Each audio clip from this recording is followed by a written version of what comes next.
Hi, it's Alan again. This is evidence number 54 of 1,000 evidences for the LDS Church. Today we'll be talking about the Aztec knowledge of Jaredite history, particularly the history of the Jaredites even before they crossed the ocean, making their way to the Americas. Now, as we learn in the Book of Mormon, in the Book of Ether, the Jaredites began over in the Middle East area, of the area of the Tower of Babel. They call it a great tower. In the writings of the Native Americans, they call it a zakuali, which means high tower. Although a word of clarification, the tower was not that high. It was nothing like a skyscraper. It was more like a pyramid. It was I think in the Middle East they have other words for pyramid-like structures, which would be similar somewhat to the Egyptians.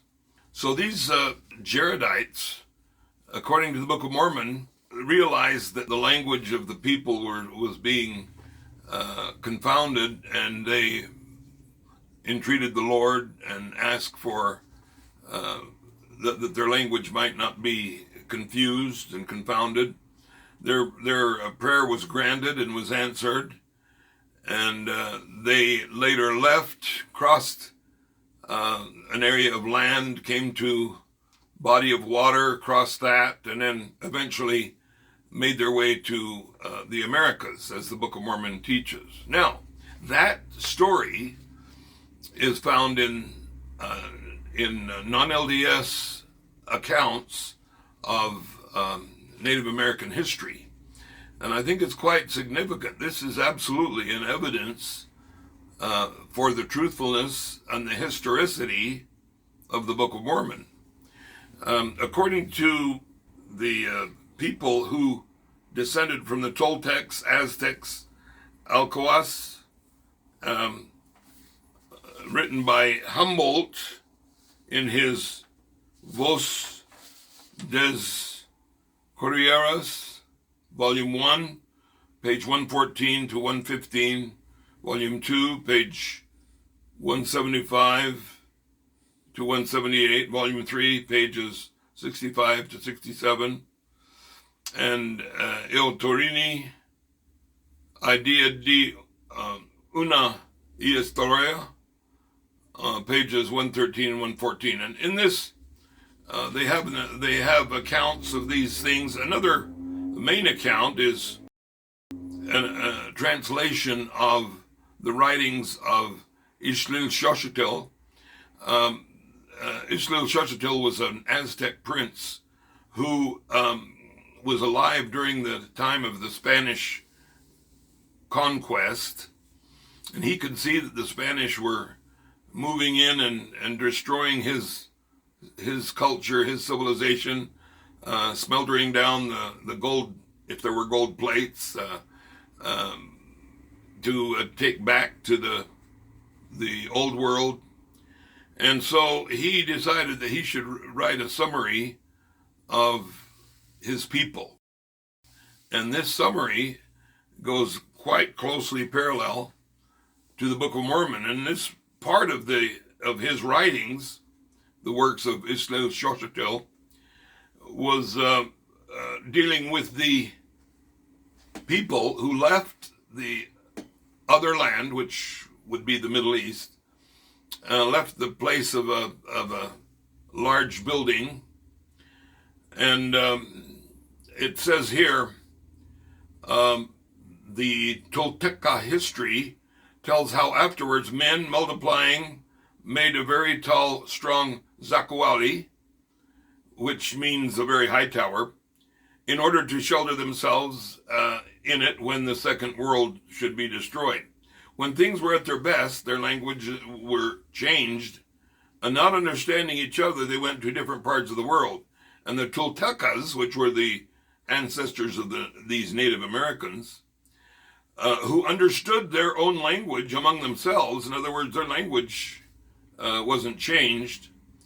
They came to these parts, speaking of the Americas, specifically Mesoamerica, came to these parts having first crossed large lands and seas.